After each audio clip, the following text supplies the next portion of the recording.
Thank you, Gert-Jan. So, good morning all. My name is Oskar Meijerink. I work for SkyNRG. I'll stick within the 10 minutes. Very briefly, I won't talk too long about our own company, but it's always good to introduce yourself a little bit. We basically are a company from the Netherlands. We just got new logos and redesigns, so please bear with me with the icons that might not be in the right place yet. But we are a company in the field of sustainable aviation fuel. We basically do two things. We develop and build and eventually want to operate a sustainable aviation fuel production capacity, and we trade, so we buy and sell the fuel that we can get our hands on. And we do two additional activities with that. One is we try to help our clients with bridging the price premium, because there is a price premium for these fuels, and there will be also for the longer term. And we are very strict on our sustainability requirements. So we have an independent sustainability board that helps us with assessing the fuels that we're using. A graph that you already seen a couple of times this morning, but now specifically for aviation. You can draw them as you just seen for the excellent presentation before. For all the sectors, for aviation, it's somewhat like this. We feel that aviation still saying that it will grow.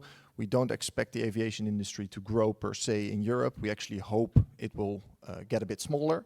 But if it continues like this, there's a couple of things you can do. Efficiency improvements, of course, new propulsion technologies, newer aircraft, maybe some offsets or carbon negative emissions. And then the largest share of the emissions need to come from sustainable aviation fuel. And another reason for saying sustainable aviation fuel is great, and we're not saying electrical aviation is not good or hydrogen aviation doesn't work. I think all these measures are necessary, but we see a very clear trend on the side of where the most emissions are caused, right? So if you look at the aviation industry, you'll on the left side see the global fleet of aircraft, and you'll see that the majority, almost 75% of the fuels or of the aircraft and the movements of aircraft are actually in the shorter range movement. So from here to London or something else. So the shorter range movement, but the longer range movements cause 75%, so the exact opposite of emissions. And for these longer range movements, the possibility to go electric or to go hydrogen are basically non-existent for aviation. Potentially it will change, but that will be 2050 and we need to do something today. So for that, sustainable aviation fuel is the right solution. Also, this is due to being in this exact room over 10 years ago as a student. So I wanted to give some credit to my professors also here around that I can still look up on patents, which I actually don't normally do. But I always learned that this is a metric to show interest in sort of an industry or interest in what's going on, right? And especially the left side, which is not really an academic way of saying it, but the Google searches on sustainable aviation fuel in the past 2 years, which is actually really interesting because that was during a pandemic where aviation was completely stopped, completely skyrocketed. So the amount of interest and also patents being filed on this topic is increasing rapidly. Then I think I'll take a bit longer for this slide, because this is an important slide. The past 12 years we've worked really hard to develop the industry on a voluntary basis. So initial flights, initial concept to produce a small batch of fuel. And to give that perspective, still only less than 0.1% is sustainable aviation fuel on a worldwide level, right? So it is still a nascent industry. But also the past 12 years were all based on these, let's say, voluntary schemes. And you see that that's now changing into longer term stable policy, which is a great thing, even though they might not be strong enough, it might not be enough still, but it is a big change compared to what was there before. And that's a great message. So what you see there on the right-hand side is the prediction of the total fuel on million tons basis. And where you also see a very interesting change or difference in Europe and North America. And that's actually a quite a traditional difference in terms of how policy is developed, where in Europe you very much see a sort of a stick approach, where you say you need to blend in a certain volume. That's great, it works fine. We've seen that it works with the right policy behind it. The US and North America takes more of a carrot approach, where they say, okay, these are stacked incentives. A RIN or an LCFS credit in California can all be credited towards a value that is then creating a business case for these fuels. But North America is hesitant in obliging anyone to do anything, because in the end you're a free person, right? So that's not the purpose, but the system is very different. Result is completely the same. Fuels are being used, and passenger eventually pays for that. On the left-hand side, you also see additional voluntary uptake, right? So it's not that that has been vanished, even though that the focus is now on filing under these goals and targets in the North America or proposed mandates in Europe. The ambitions of some of these companies still go way further than that and still will fill an additional demand on this industry. Especially DHL, a number of the cargo airlines obviously have been impacted less by COVID. So you also see the cargo airlines doing a lot more. And then there's CORSIA, which is a worldwide mechanism that doesn't work at all. So if you look at sort of how can we fill in these targets, right? And I'll show our analysis in a minute, but this is what we see for the pathways out there. There's basically 3 buckets of feedstock, so to say. So there's the oils and fats.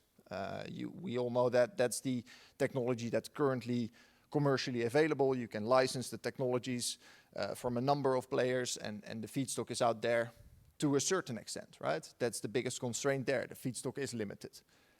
The second bucket is solid biomass. I think it's a very interesting source, and we need it in this industry as well.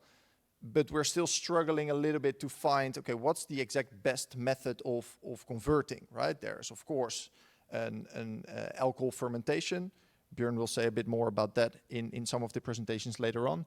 And then you can do alcohol to jet. There's also the traditional technology of Fischer-Tropsch, but which causes a lot of issues with the impurities that exist in biomass. So we're still struggling a little bit, and then there's all the other technologies like pyrolysis or HCl that are not shown here, I think are very interesting for a transport point of view, but not so much for aviation due to the amount of aromatics, but then it gets a bit technical.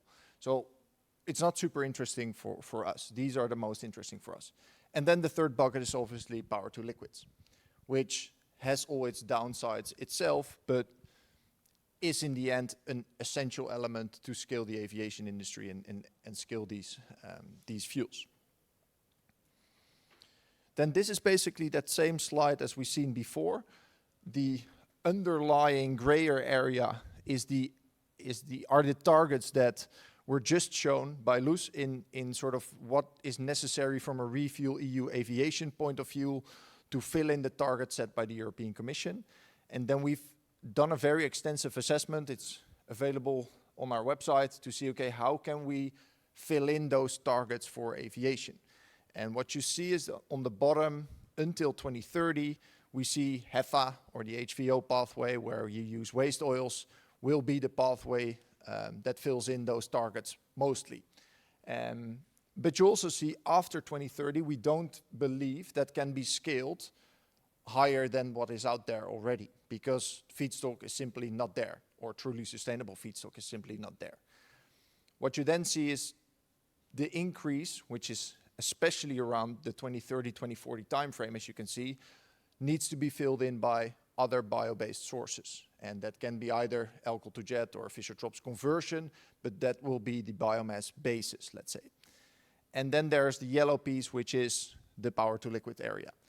And what you also see is the dotted areas where we just believe we cannot fill it within Europe, right? So that those will be imports. It could be that those will be a bit more or a bit less, but we just feel that the amount of plants to be developed is just not realistic in these time frames. And that's already saying that these targets are actually too little to enable the total target in transport for the Netherlands. As we have a very, as was already said, we have a very high amount of aviation and marine fuels in the Netherlands compared to our national transport targets. So we believe that that's a big issue and we need import of fuels. And also I think the last point is always an important one to note, because we often focus on the technicalities and the availability of feedstock, but just the people to realize this are not there. So we need more technical people to enable and to build and operate these plants, because these plants will inevitably be a bit smaller than the current plants. So we need more operating personnel, we need more technical personnel to realize these targets. Final slide. I think this is really important as well, because it shows the integration between the technologies, right? So even though I'm saying, okay, there's either power to liquids or a Fischer-Tropsch targets, but these things go in parallel to each other, right? So you can have a number of front ends where you convert biomass or CO2 or a renewable natural gas even into a syngas. And then you can have different back ends to convert that syngas into a sustainable aviation fuel product.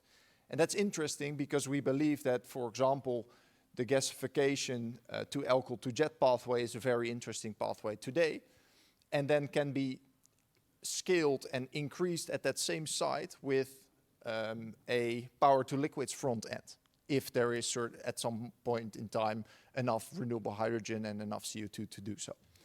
So this is just to say, let's not compare, or compare is fine, but let's not compete within the pathways in the renewable field itself, but let's see whether we can strengthen each other and make sure all these pathways enhance each other as well. Ooh, 1 minute over time, I'm very sorry. Thank you very much.